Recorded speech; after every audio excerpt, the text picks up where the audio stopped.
Hello বন্ধুরা hello বন্ধুরা কেমন আছো সব? আমি মোটামুটি আছি। আমার পায়ের ব্যথা কমে না, সেই জন্য আমি বাড়ির বাইরে কোথাও যেতে পারছি না। এই বাড়ির এই অগোছাল সংসারই তোমাদেরকে দেখাচ্ছি। এই দেখো বাগানের এই অবস্থা, বৃষ্টির পর বৃষ্টি হয়েই যাচ্ছে সেই জন্যে।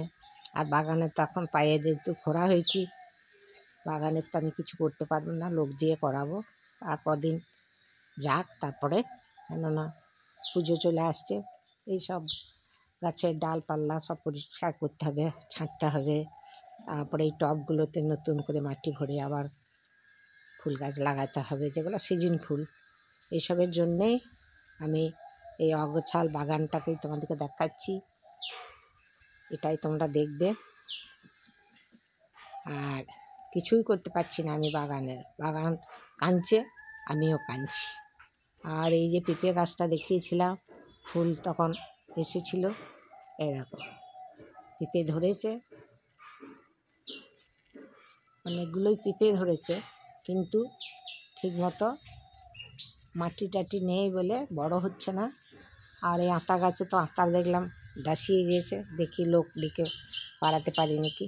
সব খেয়ে নিয়েছে কাঠবিড়ালিতে, 2-4টে রয়েছে। আর এই দেখো এই অবস্থা। তাই এই অবস্থা হলেও তোমরা দেখবে, যেহেতু আমি ভালো ভিডিও দিই, তেমনি আমার সুখ দুঃখের সব কিছুরই শেয়ার তোমাদের সঙ্গে করছি, সেই জন্য তোমরা অবশ্যই দেখবে, ঠিক আছে? এই যে টবগুলোর এই অবস্থা, বাগানে পাতা পড়ে এই অবস্থা। কাল পর্যন্ত বৃষ্টি হয়েছে, তাহলে এগুলো ঝাঁট দেওয়া হবে কি করে?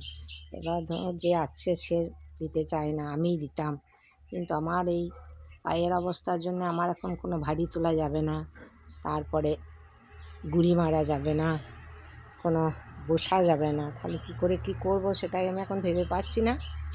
তাহলেও আমার এই অগোছাল বাগানের কিছুটা সিনারি তোমাদেরকে দেখালাম।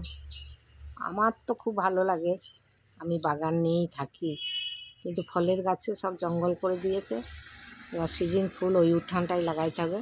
দুপাশে 2টো উঠোন আছে, তো ওই যে ওই দিকের উঠোনটা আছে, ওই দিকের উঠোনটাতে সিজন ফুলগুলো লাগাতে হবে। তোমাদেরকে সেই কথাগুলো একটু শেয়ার করলাম। তোমরা আজকের মতো এই ভিডিওটা দেখবে অবশ্যই। যেখানে যে বীজ পড়েছে সেখানে সেই গাছই হয়ে গেছে। এই দেখো 2-3 জায়গাতে কচু গাছ হয়েছে। কচুর শাকটা খাবোই করছি, খাওয়া আর হচ্ছে না।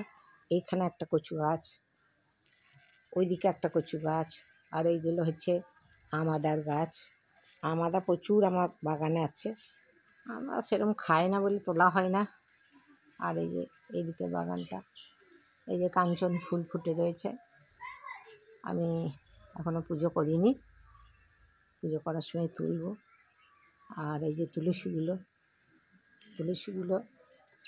বয়স হচ্ছে 3 বছর, কটা হচ্ছে 2 বছর, মানে 2 বছর আর 3 বর্ষা হয়ে গেল, 3 বর্ষা পেরিয়ে গেল।